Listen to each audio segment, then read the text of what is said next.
guys, welcome. I'm the RC Princess, aka Shannon if you're new here. Today we are talking about the Traxxas TRX4m High Trail. This is the Chevy. I'm not 100% sure exactly on the date that this video will go out, but they have talked about a F-150 version. So when you are seeing this, it's either coming real soon or it's already out.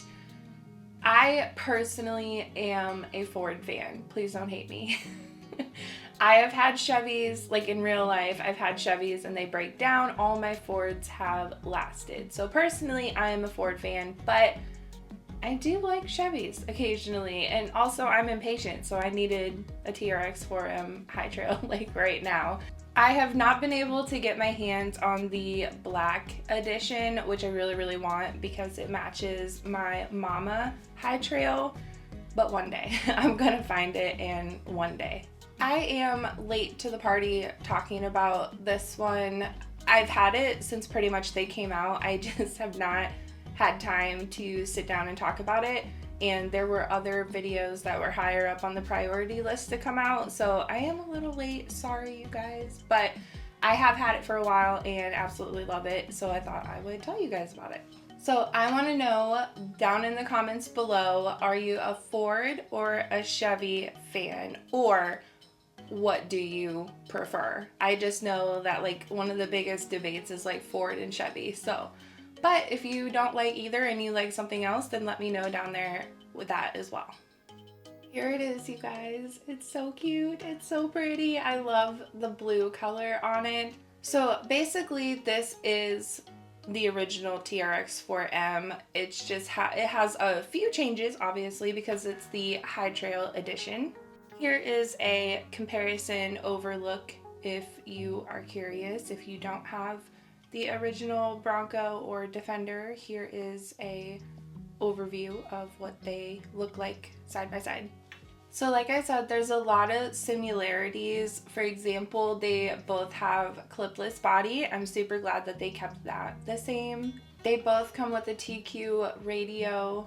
The High Trail comes with the same battery and charger that the other ones did, so I don't really have any complaints with either of these. I like them. I mean, I'm not big on like USB chargers, but I don't have any complaints. So they seem to hold up well and they seem to do the job.